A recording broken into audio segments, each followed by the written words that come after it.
So in this video, I want to explore categorical perception because it is the veil that prevents us from seeing reality as it is. It is the illusion that the ancients called Maya.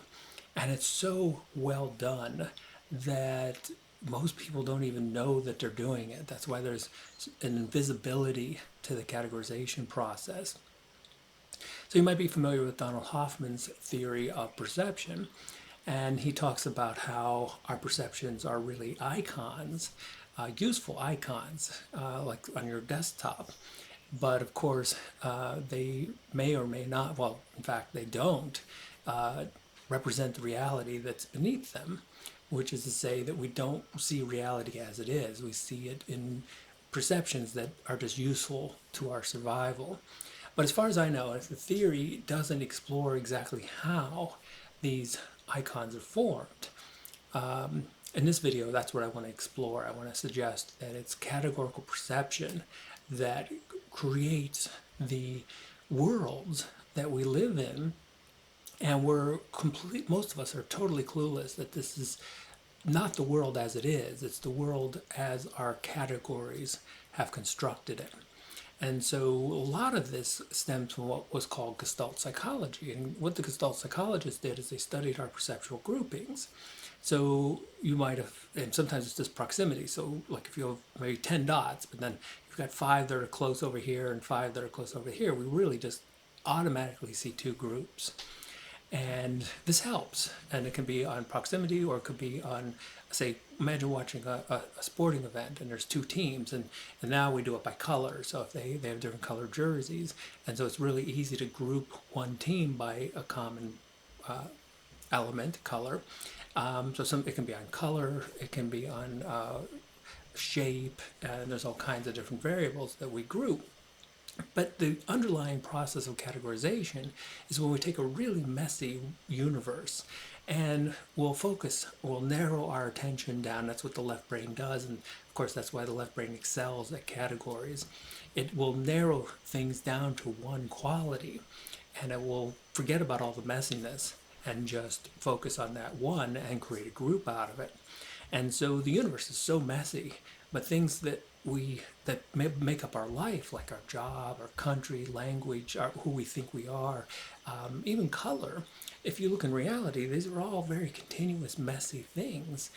But the mind will take some 1 or 2 common elements and create a category, and then a category becomes very real.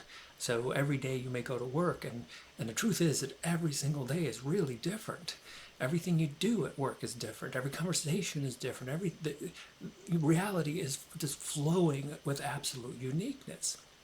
But the reason we become bored, or rather the reason the mind thinks that it is bored, is because it's focused on one element. And so it thinks it's doing the same thing day and night, and just keeps going. And so that's the problem, is that when we categorize, we focus on that one common trait, and then we ignore, like ignorance, like ignorance, we ignore all the uniqueness. And we do this all the time. So even like, you're walking down the street and you see a dog, and a dog. Well, you've never seen this particular being before, and it could be absolutely unique, but we put it into this mental box, this category, this mental categorization, this categorical perception, and we see it as a dog. And it's very difficult to actually get around that because it's just so pervasive, and it's such a strong part of the mind program. And that's why Krishnamurti said, if you name a bird, you will become blind to it. Which is to say, if you put it in everything we put into those mental boxes, we become blind to their uniqueness. And so the past, what is the past? Again, it's this categorization of time. What is the future? Again, another categorization of time. What is the now? When people get into the now, that's when they start experiencing the uniqueness of the present moment. And so categorical perception is is such a part of ordinary people's lives, and they don't know this. That's why jobs seem real. It's why countries seem real. It's why you seem real. It's why it's so much a part of the illusion of self that it's a truly difficult thing that we work at to get around that illusion. Now, the fascinating thing about categories is the system is built so well for us to see the world through categories. It was so effective, as I said in some of my other videos. This allowed us to perceive humans in terms of groups, and other humans probably lacked this ability, or at least not to the extent that we had it. And there's a huge advantage in terms of survival when you can work collectively as a group. That's why I say many times that humans are more ant-like than ape-like, because we've become so effective at working in huge groups. And when you've got a group like that, it can crush any individual who is resistant. But all that goes back to our ability, because no group really exists outside of our mental categorical perception of it. And when you start to see through this, in fact, this is one way you could even define what spirituality is. And of course, I've talked about this as being experiencing reality, being aware beyond the processes of mind. But most of that really comes down to categorical perception.